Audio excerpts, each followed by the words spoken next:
jutaan rakyat kecil kita tidak bisa pinjam lagi, terpaksa dia pinjam dari rentenir, dari pinjol, pinjaman online, rentenir yang gila, bunganya harian, luar biasa.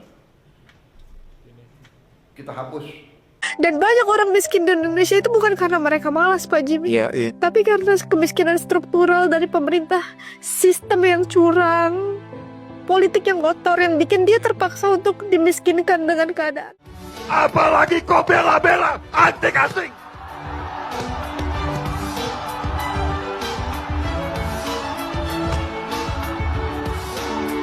"2,000 years later." Kita harus dukung investasi asing.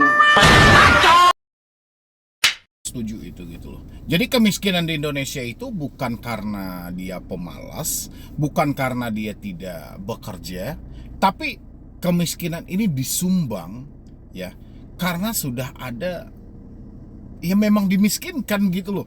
Sudah ada cara-cara untuk memiskinkan masyarakat ini. Jadi memang orang itu dibatasi untuk maju. Salah satunya kalau di bagian saya itu selalu berpikir kebebasan tentang pinjol ini gitu loh.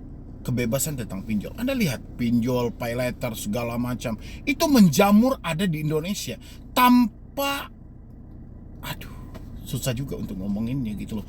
Ada aturan OJK, banyak aturan OJK, tapi semua aturan itu hampir nyaris 90% dilanggar. Ya, 90% dilanggar. Hanya 10% aja yang diikuti. 90% dilanggar.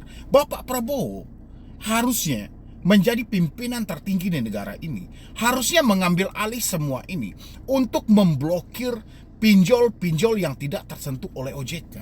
Itu banyak loh pinjol-pinjol yang tidak tersentuh oleh OJK. Pinjolnya legal, pinjolnya resmi kok. Di bawah naungan otoritas jasa keuangan. Banyak kesalahan yang terjadi. Kata OJK, ya, kalau dia melanggar, kita bisa berikan sanksi administratif. Ya, sampai terakhirnya pencabutan izin. Di dalam hal itu, syarat untuk pencabutan izin adalah adanya penagihan tidak beretika, bunga yang terlalu tinggi, adanya intimidasi dan segala macam. Cek di lapangan. Nah, makanya saya cocok dengan statement Ibu tadi yang menyampaikan kemiskinan di Indonesia ini ya memang sudah disetting gitu loh. Memang negara yang menginginkan kita untuk miskin. Ya, ini asumsi saya satu lagi teman-teman. Sekarang yang dibesar-besarkan, ya ini sebenarnya bukan ranah saya juga ya, karena jalur saya mengedukasi tentang pinjol. Tapi saya mau bahas sedikit aja. Sekarang yang dibesar-besarkan apa? Makan bergizi gratis, MBG untuk anak sekolah. Oke, itu adalah program yang baik, bagus. Tapi kalian tahu dampaknya apa? Pajak dari bapaknya dinaikin. Pajak kendaraan, pajak, pokoknya di mana bumi dipijak, di sana pajak akan ditagih.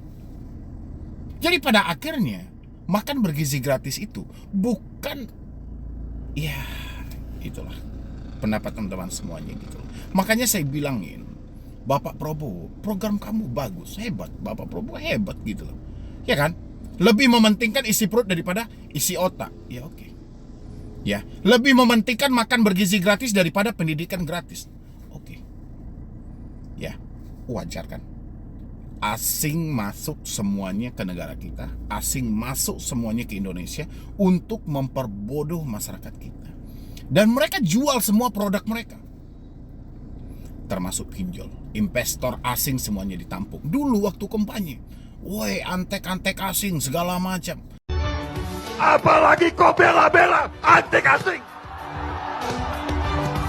Macam-macam yang diucapkan, tapi kenyataannya miris banget gitu loh. Saya berharap teman-teman semuanya, mungkin dari sektor pinjaman online saja ya, saya nggak mau merembes sebenarnya terlalu jauh soal MBG dan segala macam. Biarkan ini menjadi asumsi saya aja, karena juga tidak ranah saya. Mungkin lebih banyak orang yang bisa membahas gitu loh. Saya soal ranah pinjol aja gitu loh. Harusnya ini Bapak Presiden sudah mengambil keputusan yang paling tegas. Bapak selalu berpidato berapi-api, Pak, berapi-api, menggebu-gebu gitu loh. Dulu Bapak juga pidato banyak itu.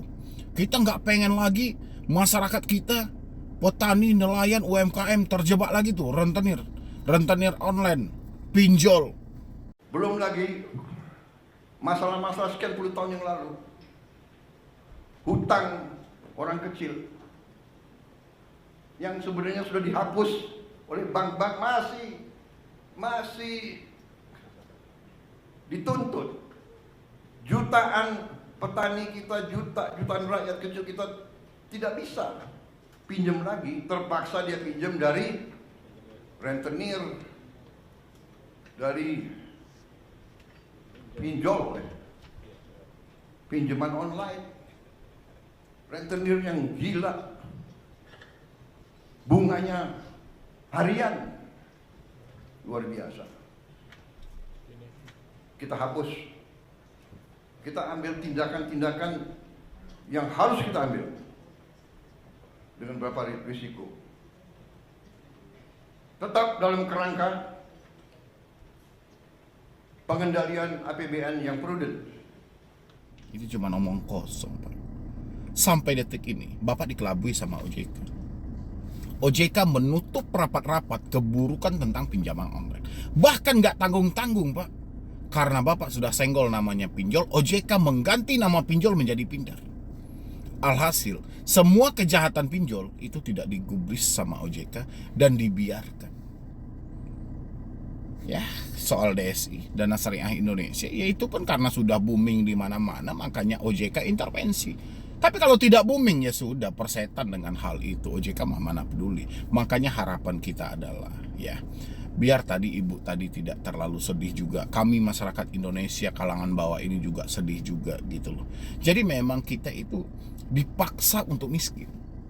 Ya, kita bekerja, duit kita nanti kita disodorkan untuk pay later, disodorkan untuk minjam pinjol, disodorkan. Pokoknya ya hampir semuanya kita dipaksa untuk memenuhi keinginan hidup kita gitu loh. Semua narasi masuk di dalam hal itu gitu. Padahal sama-sama tahu masyarakat Indonesia masih kekurangan literasi, masih kekurangan edukasi, dan ini dimanfaatkan oleh asing tadi, dimanfaatkan. Makanya saya sampaikan sama Bapak Prabowo, ambillah keputusan yang tepat, Pak.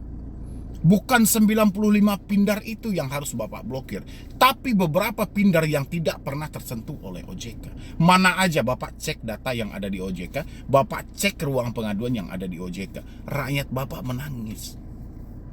Ya. Gak apa-apa, Bapak mau keluarkan dana 300 sekian triliun untuk MBG silakan, tapi ranah pinjol ini tolong perbaiki. Ya. Oh, Bapak lebih mementingkan isi perut daripada isi otak, terserah. Yang penting ranah pinjol ini perbaiki. Ini banyak kali tekanan hidup mereka. Pajak dinaikkan, belum lagi ekonomi susah. Semua dipajakin. Dan sekarang pinjol merajalela, menekan rakyat Bapak sendiri. Karena dia tahu kapasitas masyarakat Indonesia itu masih jauh dari kata rata-rata gitu loh.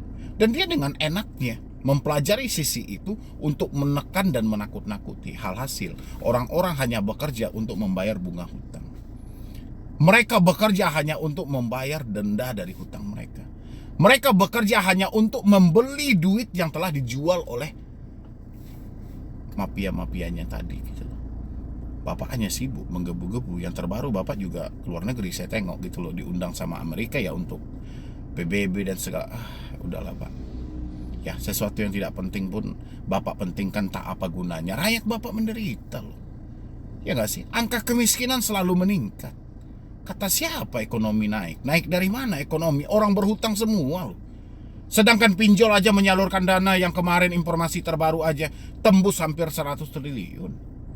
Dari mana ekonomi meningkatnya? Makanya Bapak Prabowo, Bapak sebagai pemimpin tertinggi, ambillah keputusan yang tepat. Blokirlah pinjol-pinjol yang tidak layak. Blokirlah pay later yang tidak pantas. Sudah saatnya Pak. Sesekali Bapak main handphone, Bapak lihat media sosial. Cek seperti apa keluhan rakyat Bapak di media sosial. Seperti apa mereka menjerit setiap hari. Seperti apa mereka berperang dengan kelaparan, berperang dengan susahnya uang yang mereka cari. Ya. Bapak membanggakan soal makan bergizi gratis, tapi Bapak tidak memikirkan orang tuanya betapa susahnya mereka mencari uang. Terkadang mereka harus terjebak di ranah pinjaman online. Tidak ada pilihan lain. Mereka tidak tahu bahwa pinjaman online itu seburuk ini. Pinjaman online itu separah ini. Tapi giliran mereka melapor ke OJK, siapa yang disalahkan? Pinjol ilegal. Pindarnya dilindungi. Itulah makanya Bapak harus turun tangan untuk membereskan pinjol-pinjol yang tidak tersentuh oleh otoritas jasa keuangan. Ada apa sebenarnya? Layak kok diblokir. Banyak pinjol yang layak diblokir, tapi nggak tersentuh sama sekali. Makanya harapan kami untuk Bapak Prabowo, silahkan Bapak meninjau lagi, melihat lagi. Kalau Bapak tidak berjumpa data yang sebenarnya, ya Bapak bisa cek media sosial seperti apa keluhan rakyat Bapak. Ya, Bapak jangan anti kritik, Pak. Anggap aja kritik ini sebagai masukan. Orang yang kontra itu anggap aja sebagai petunjuk bagi Bapak apa yang harus dilakukan lagi. Jangan Bapak besar-besarkan terus soal MBG ini segala macam. Percuma, Pak. Orang cuma dikasih makan 10.000 kok. Habis itu orang tuanya. Sementara orang tuanya terjebak pinjol. Sorenya dia nggak makan, malamnya dia nggak makan. Dia cuma makan siang hari. Karena orang tuanya terjebak pinjol. Makanya pinjol ini Bapak basmi dulu. Tidak Bapak kasih pun MBG, dia tetap makan itu. Karena orang tuanya tidak terbebani dengan bunga dan denda yang tinggi. Cara-cara yang licik. Nah, begitu juga buat teman-teman semuanya. Laporkan semuanya kepada Bapak Presiden dan Wakil Presiden. Ya, kalian report dan kalian banjiri zaman sekarang teman-teman semuanya. No viral, no justice. Viralkan hal itu gitu loh. Boomingkan semuanya. Kalau enggak, kalian share video ini sebanyak-banyaknya. Kalau bisa sampai ke Bapak Presiden. Biar kemiskinan ini tidak semakin parah. Ya, negara yang memiskinkan Anda. Negara yang membiarkan Anda untuk tidak maju. Oke teman-teman semuanya, mudah-mudahan ini dapat membantu buat teman-teman semuanya. Harapan kita ke depannya, Indonesia jauh lebih baik. Presiden pun mendengar apa yang menjadi keluhan kita. Pinjol-pinjol yang nakal tidak tersentuh oleh OJK segera dibasmi dan diblokir. Rakyat jadi makmur lagi, kita jadi jaya dan sentosa lagi. Amin ya rabbal alamin. Jadi sekian dulu dari saya, Medi Broni. Wassalam. Belum lagi masalah-masalah sekian puluh tahun yang lalu. Hutang orang kecil yang sebenarnya sudah dihapus oleh bank-bank masih dituntut. Jutaan petani kita, jutaan rakyat kecil kita tidak bisa pinjam lagi, terpaksa dia pinjam dari rentenir, dari pinjol, pinjaman online. Rentenir yang gila, bunganya harian, luar biasa. Kita hapus, kita ambil tindakan-tindakan yang harus kita ambil dengan beberapa risiko. Tetap dalam kerangka pengendalian APBN yang prudent. Apalagi kau bela-bela antek asing.